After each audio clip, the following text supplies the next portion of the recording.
Welcome to the Deep Dive.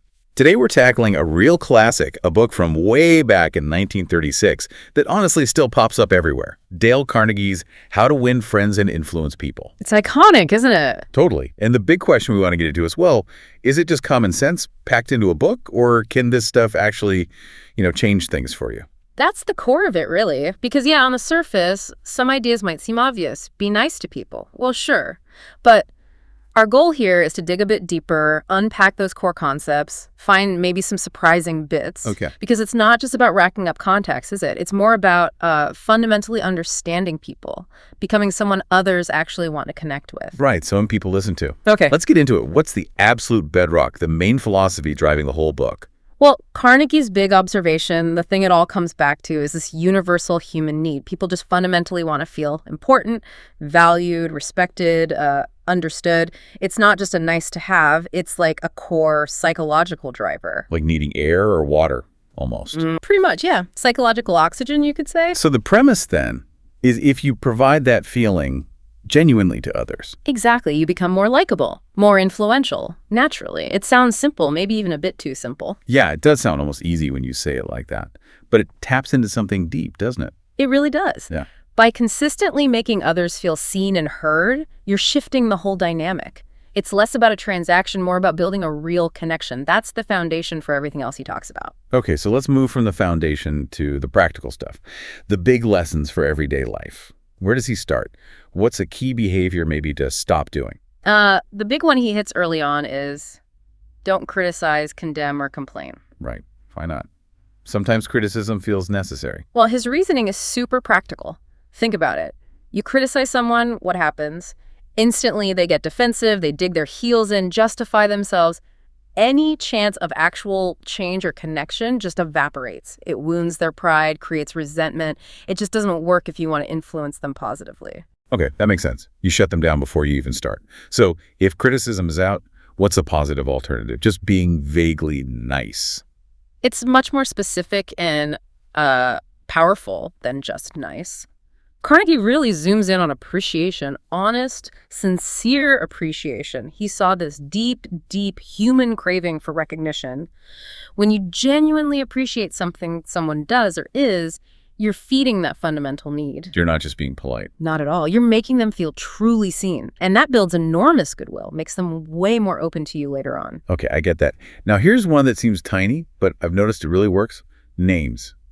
Why is using someone's name such a big deal, according to Carnegie? Oh, it's huge for him. He famously said, a person's name is, to that person, the sweetest and most important sound in any language. Wow. Okay. Remembering it, using it, it shows you see them as an individual. It's basic respect, but it feels profound, makes the interaction personal instantly. It's like a little shortcut to connection. It really is. And another one that feels counterintuitive, maybe. Our instinct is often to talk, to share our own thing. Yeah. But Carnegie pushes listening hard. He really does. It's not just passively hearing, though. Yeah. It's actively encouraging others to talk about themselves, their interests, their experiences. Yeah, making them the focus. Exactly. You make them feel, just for that moment, like the most interesting person in the room. It shows respect, empathy, again, fulfilling that need to be understood, and maybe paradoxically, it makes them much more interested in what you have to say eventually. It's like strategic listening, almost. Yeah, you could call it that. Strategic humility, perhaps. It often pays off. Okay, and this next one can be tough for a lot of us, myself included. Arguments. His take is pretty radical, right? Yeah, it really challenges the ego. He basically says the only way to get the best of an argument is to avoid it completely. Avoid it? But what if you're right? That's the point. Even if you logically win, prove them wrong, you often damage the relationship. You lose their goodwill. You might win the battle, but lose the war, so to speak. The goal shouldn't be proving your point at their expense. It should be preserving the connection, keeping the door open for future influence or collaboration. Avoiding the fight protects everyone's dignity. So you have to redefine what winning means in that context. It's not about being right. It's about the relationship. Precisely. It's a big shift in perspective. When you put them all together like this, avoiding criticism, giving appreciation, using names, listening, sidestepping arguments, it's clear how they can really reshape how you interact with people. Consistently doing this. It changes everything. It creates this positive loop. People feel good around you, they feel respected, heard, and that naturally makes them more receptive to your ideas, your leadership, whatever it is. Which brings us nicely to leadership, because these aren't just social skills, are they? Carnegie shows how they apply directly to leading teams, influencing colleagues. Absolutely. His leadership advice flows directly from these principles. It's all very human-centered. So how does that play out? Like if you need to give feedback, which can be tricky. Right. His famous advice is to start with praise.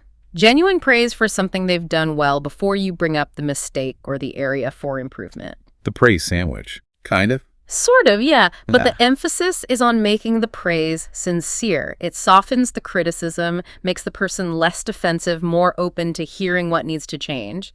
You build them up first. So not this report is wrong, but more like, hey, the research you pulled for this section is excellent. Let's maybe look at how we've structured the conclusion to make it even tighter. Something like that. okay, that makes sense. What else?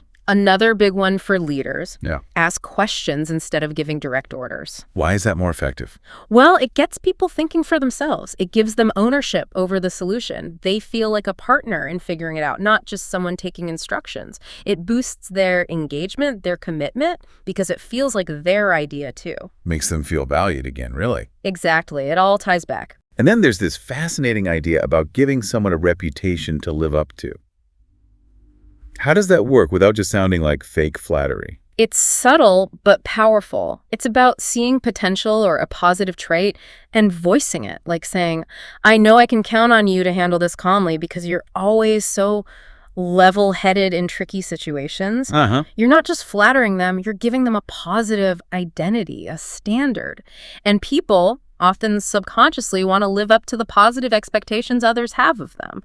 It motivates them to embody that trait you highlighted. It's aspirational. Giving them a positive script to follow. That's a great way to put it. Okay. Let's circle back then. We started by asking, is this book just common sense? Yeah. After digging into these principles, what's the verdict? Well, here's the thing. Many of these principles do feel like common sense once you hear them laid out, right?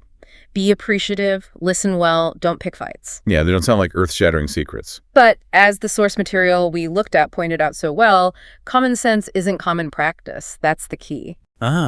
So the value isn't necessarily in revealing something totally new. Exactly. The book's enduring power is as a practical, persistent reminder. It's a guide to actually doing these things, consistently, consciously, things we know we probably should do but often forget or neglect in the moment.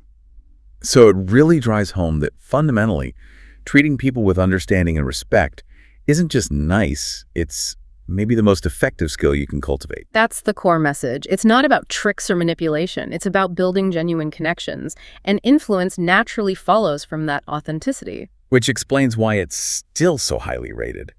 The source gave it a 9 out of 10, didn't it? For sheer practicality. Yeah, a very strong endorsement highlighting just how useful people still find it decades later. So for you listening, the takeaway here is that really internalizing and applying these ideas, well, it can genuinely boost your communication skills. Definitely. And strengthen relationships both at work and, personally. And make you a more effective leader, no question. It really provides a toolkit. It does. And maybe here's a final thought to leave you with, something to mull over. Okay. If we agree these principles are largely common sense, even if they're not common practice, what would actually happen if they were common practice? Seriously, think about it. What if everyone, more often than not, actually applied these ideas in their daily interactions? What kind of impact would that have on our workplaces, our communities, maybe even bigger things? That's a really powerful question. The potential ripple effect if common sense truly became common practice.